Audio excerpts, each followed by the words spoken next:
Good morning. Today going to talk about objectives of operations management. Operations management എന്ന് പറയുന്ന സബ്ജക്റ്റിലെ first യൂണിറ്റിലെ പോർഷനാണ് ഇന്ന് നമ്മൾ ഡിസ്കസ് ചെയ്യുന്നത്. ഒബ്ജക്റ്റീവ്സ് അതായത് അതിൻ്റെ ലക്ഷ്യങ്ങൾ എന്തൊക്കെയാണ്? Producing the right kind of goods and services that satisfy the customer needs. ആദ്യത്തെ ഒരു ലക്ഷ്യം എന്ന് പറഞ്ഞു കഴിഞ്ഞാൽ റൈറ്റ് കൈൻഡ് ഓഫ് ഗുഡ്സ്, അതിന് നമ്മുടെ കസ്റ്റമേഴ്സിന് സൂട്ടബിൾ ആയിട്ടുള്ള ഒരു ഗുഡ്സ് പ്രൊഡ്യൂസ് ചെയ്യുക എന്നുള്ളതാണ് ആദ്യത്തെ ഒരു എയിമായിട്ട് പറയുന്നത്, ഒബ്ജക്റ്റീവായിട്ട് പറയുന്നത്. Maximise output of goods and service, minimum resources input. രണ്ടാമത് പറയുന്നത് മിനിമം റിസോഴ്സസ് ഉപയോഗിച്ച് മാക്സിമം ഔട്ട്പുട്ട് പ്രൊഡ്യൂസ് ചെയ്യുക. അതാണ് ഈ പ്രോസസ്സിൽ വരുന്ന ചേഞ്ചസ് കൊണ്ട് ഉദ്ദേശിക്കുന്നത്. Ensuring the goods and services produce confirm to preset quality specification. ഇനി നമുക്ക് ഉറപ്പുവരുത്തേണ്ടത് നമ്മൾ ഗുഡ്സ് ആൻഡ് സർവീസസ് പ്രൊഡ്യൂസ് ചെയ്യുക എന്ന് പറഞ്ഞാൽ മുൻകൂട്ടി ക്വാളിറ്റി സെറ്റ് ചെയ്ത് വെച്ചിട്ടുണ്ടാവും, ഇത്ര ക്വാളിറ്റി വേണമെന്നുള്ളത്. അത് കറക്റ്റായിട്ട് ആ ക്വാളിറ്റി സ്റ്റാൻഡേർഡ് ആയിട്ടുള്ള ക്വാളിറ്റി വന്നിട്ടുണ്ട് എന്നുള്ളത് കൺഫേം ചെയ്യാൻ വേണ്ടിയിട്ട്. Minimizing throughout the input time lapse the conversion process. Input പ്രൊഡക്റ്റായിട്ട് മാറുന്നവരെയുള്ള ഔട്ട്പുട്ടായിട്ട് മാറുന്നവരെയുള്ള ടൈം മാക്സിമം കുറയ്ക്കുക. റെഡ്യൂസിങ് ഡിലേ, വെയിറ്റിംഗ് ടൈം, കാര്യങ്ങളൊക്കെ കുറയ്ക്കുക. പലപ്പോഴും നമ്മൾ ഓർഡറൊക്കെ ചെയ്തിട്ട് ബുക്ക് ചെയ്തിട്ടൊക്കെ നമ്മൾ സാധനങ്ങൾ വാങ്ങുന്ന സമയത്ത് ആ ടൈം പീരീഡിൻ്റെ ഉള്ളിൽ നമുക്ക് ആ ബുക്ക് ചെയ്തിട്ടുള്ള പ്രൊഡക്റ്റ് തിരിച്ചു കൊടുക്കേണ്ടതായിട്ടുണ്ട്. അപ്പോൾ അങ്ങനെയുള്ളതൊക്കെ ആണെങ്കിൽ ടൈം ലിമിറ്റ് മാക്സിമം കുറച്ചിട്ട് വേണം നമുക്കത് കൊടുക്കാനായിട്ട്. Maximum utilisation of manpower machine. നമ്മുടെ കയ്യിലുള്ള മെഷീനാണെങ്കിലും മാൻ പവർ ആണെങ്കിലും മാക്സിമം യൂട്ടിലൈസ് ചെയ്യുക. Minimise cost producing goods and services. രണ്ട് സർവീസ് നമ്മൾ ഗുഡ്സ് കൊടുക്കുമ്പോഴും സർവീസസ് കൊടുക്കുമ്പോഴും എന്ത് ചെയ്യാണ്, മിനിമം കോസ്റ്റിന് കൊടുക്കുക. ഇതല്ലാതെ അതിൻ്റെ കുറേ objectives, effectiveness objective, efficiency objective, quality objective, lead time objective, capacity utilisation objective and cost objective. ഇതിനെ നമ്മൾ ഒറ്റ ടേമിലായിട്ട് യൂസ് ചെയ്യുമ്പോൾ ഇങ്ങനെയാണ് നമ്മൾ പറയുക.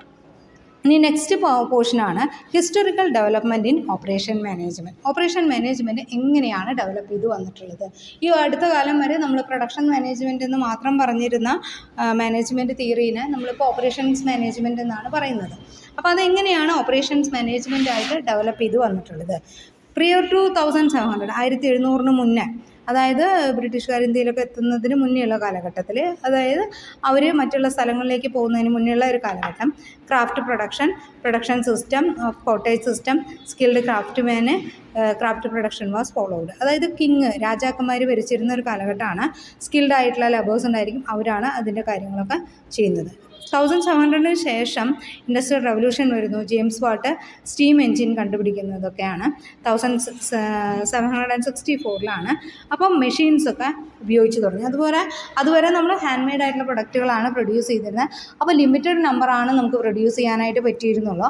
മെഷീൻസൊക്കെ വന്നുകൂടിയിട്ടാണ് കുറച്ചും കൂടി ലാർജ് നമ്പർ ഓഫ് പ്രൊഡക്ഷനൊക്കെ വരുന്നത്. 1776 publication of wealth of Nations, division of labour. Adam Smith publication wealth of Nations publish ചെയ്യുകയാണ്. അതോടുകൂടിയിട്ടാണ് ഡിവിഷൻ ഓഫ് ലേബർ. ചില വർക്കുകൾ ചില ഏരിയാസിൽ, അതുപോലെ തന്നെ ചില കൺട്രിയിൽ ആ വർക്ക് കൂടുതലായിട്ട് ചെയ്യാം, അങ്ങനെയുള്ള രീതിയിലേക്കൊക്കെ വരുന്നത്. 1790 ഇൻഡസ്ട്രിയൽ റവല്യൂഷൻ എല്ലാ കൺട്രിയിലേക്കും സ്പ്രെഡ് ആവുന്നത്. ഇംഗ്ലണ്ട് ടു അതർ യൂറോപ്യൻ കൺട്രീസിലൊക്കെ ഇൻ്റർചേഞ്ചബിൾ പാർട്സ് ഡെവലപ്പ് ചെയ്തു. അമേരിക്കൻ ഇൻവെൻറ്റേഴ്സ് എലി വൈറ്റ്നിയാണ് ഈ സിസ്റ്റം കൊണ്ടുവരുന്നത്. പുതിയ പുതിയ പാർട്സുകളൊക്കെ ഡെവലപ്പ് ചെയ്യാനൊക്കെ ആയിട്ട് തുടങ്ങി. 1008 ഗ്രോത്ത് ഓഫ് ടെക്സ്റ്റൈൽ ഇൻഡസ്ട്രീസ്. യു എസിലെ gas line industry, textile industry ഒക്കെ തുടങ്ങുന്നത്. Cottage system has be replaced factory system. അത് കോട്ടേജ് ഇൻഡസ്ട്രികളൊക്കെ മാറി ഫാക്ടറിയായി 1800 കൂടിയിട്ടൊക്കെ ഫാക്ടറികളായിട്ട് മാറി. 19th century post civil war period, ആ യുദ്ധം ഉണ്ടാവുന്നതിന് മുന്നേയുള്ള കാലഘട്ടമാണ്. ഇൻഡസ്ട്രിയൽ ഇറ വന്നിട്ട് ഇൻഡസ്ട്രിയൽ റവല്യൂഷനൊക്കെ വന്നു. യു എസിലെ general expansion of production capacity കൂടി. സ്ലേവ് ലേബർ, അടിമത്തൊക്കെ അവസാനിക്കുന്നു. മാസീവ് ഇൻഫ്ലുവൻസ് ഓഫ് എമിഗ്രൻസ്, നമ്മൾ പുറത്തുനിന്നൊക്കെ കുറേ ആൾക്കാർ കുടിയേറ്റക്കാരായിട്ട് പല കൺട്രിയിലേക്കൊക്കെ ട്രാവൽ ചെയ്യാനായിട്ട് തുടങ്ങി. Rapid development of urban industrial centres develop ചെയ്യാനായിട്ട് തുടങ്ങി. End of 19th century, beginning of the 20th സെഞ്ച്വറിയിൽ സയൻറ്റിഫിക് മാനേജ്മെൻറ്റ് പ്രിൻസിപ്പിളൊക്കെ വരുന്നത് ഫെഡറിക് വിൻസലോ ടൈലറൊക്കെ വരുന്നത്. ആൻഡ് 19th സെഞ്ച്വറി കഴിയുമ്പോൾ 18th century 20th സെഞ്ച്വറിയിലാണ്. 20th century എന്ന് പറഞ്ഞാൽ 1900 തൊട്ടാണ് 20th സെഞ്ച്വറി തുടങ്ങുന്നത്. 1841 to 1925 കോൺട്രിബ്യൂഷൻ ഹെൻറി ഫയോള്. പിന്നെ ഹെൻറി ഫയോള് അഡ്മിനിസ്ട്രേറ്റീവ് തിയറി ഒക്കെ കൊണ്ടുവരുന്നു.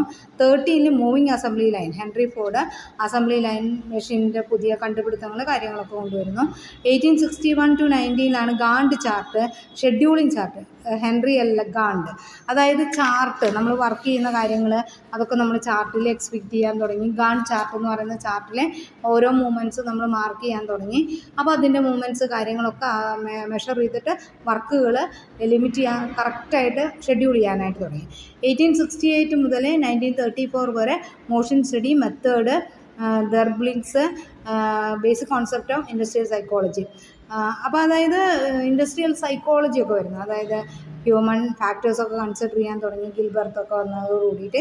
1878 to 73 ഫാറ്റിക് സ്റ്റഡി, നമ്മൾ ക്ഷീണം, അതുപോലെ തന്നെ ഹ്യൂമൻ ഫാക്ടേഴ്സ്, ഗ്രൂപ്പ്, അങ്ങനെയുള്ള കാര്യങ്ങളൊക്കെ വരുന്നത് വില്യം എം ഗിൽബർത്താണ്. 1970 തൊട്ട് economic lot size model of inventory control. പിന്നെ ഇൻവെൻട്രി കൺട്രോൾ, സ്റ്റോക്കുകൾ കുറയ്ക്കുക, ലിമിറ്റഡ് സ്റ്റോക്ക് ഉപയോഗിച്ച് ലാർജ് സ്കെയിൽ പ്രൊഡക്ഷൻ നടത്താം. FW ഹാരിസ് ആണ് അത് കൊണ്ടുവരുന്നത്. പിന്നെ 27 to 23 1927 to 33 എന്ത് വരുന്നത്, ഹൗത്രോൺ സ്റ്റഡീസൊക്കെ എൽട്ടൺ മേയോ കണ്ടക്ട് ചെയ്യുന്നത്. അത് ഹ്യൂമൻ റിലേഷൻ അപ്രോച്ച്, ഗ്രൂപ്പ്, അങ്ങനത്തെ കാര്യങ്ങളൊക്കെ. 31 സാമ്പിളിംഗ് ടെക്നിക്സ്, നമ്മൾ ടെക്നിക്കുകൾ, സ്റ്റാറ്റിസ്റ്റിക്കൽ കൺട്രോൾ, ക്വാളിറ്റി കൺട്രോളൊക്കെ കൊണ്ടുവരുന്നു. Walter Shewhart, HF Dodge, HG Romig ഒക്കെ കൊണ്ടുവരുന്നത്. 34 activity sampling for work analysis. Hawthorne studies വരുന്നത് 1923 മുതൽ 27 വരെയാണ് കേട്ടോ. Then activity sampling for work analysis, LHC ട്രംപറ്റ്, ഇംഗ്ലണ്ടിലാണ്. സാമ്പിളിംഗ് വർക്കുകളും കാര്യങ്ങളൊക്കെ സാമ്പിൾ എടുത്തിട്ട് അതിൻ്റെ റിസൾട്ട് വന്നിട്ട് പ്രൊഡക്റ്റ് പ്രൊഡ്യൂസ് ചെയ്യുക എന്നുള്ള രീതിയൊക്കെ തുടങ്ങുന്നത്. 40 മൾട്ടി ഡിസിപ്ലിനറി ടീം അപ്രോച്ച്. പിന്നെ ഓപ്പറേഷൻ റിസർച്ച് ഗ്രൂപ്പുകൾ, നമ്മുടെ പ്രവർത്തനങ്ങളൊക്കെ ടീമായിട്ട് ഗ്രൂപ്പായിട്ട് ചെയ്യുക, അല്ലാതെ ഒരുമിച്ച് ചെയ്യുക എന്നുള്ള രീതിയൊക്കെ കൊണ്ടുവന്നു. 1947 സിംപ്ലക്സ് മെത്തേഡും ലീനിയർ പ്രോഗ്രാമിങ്ങും, George B Dantzig, linear programming, ഈ പ്രൊജക്റ്റ് ഇവാലുവേഷൻ ടെക്നിക്സ്, അങ്ങനത്തെ കാര്യങ്ങളൊക്കെ കൊണ്ടുവരുന്നത്.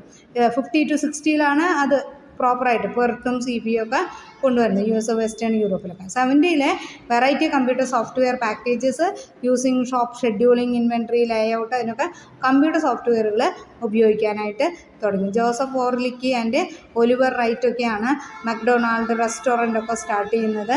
അതായത് നമ്മളുടെ സോഫ്റ്റ്വെയർ ഓപ്പറേഷൻസ് ഒക്കെ ചെയ്യാൻ തുടങ്ങി. 1980 മുതൽ strategy paradigm for using manufacturing as a competitive weapon. നമ്മൾ പ്രൊഡക്ഷന് പുതിയ മെത്തേഡുകൾ, JIT, TQM, total quality control, just in time, അങ്ങനെയുള്ള കുറേ ഫാസ്റ്റ് മൂവിങ്, സ്ലോ എന്ന് പറയുന്ന കുറേ മെത്തേഡുകൾ. അത് ഹാർവാർഡ് ബിസിനസ് സ്കൂൾ ഫാക്കൽറ്റിയാണ്.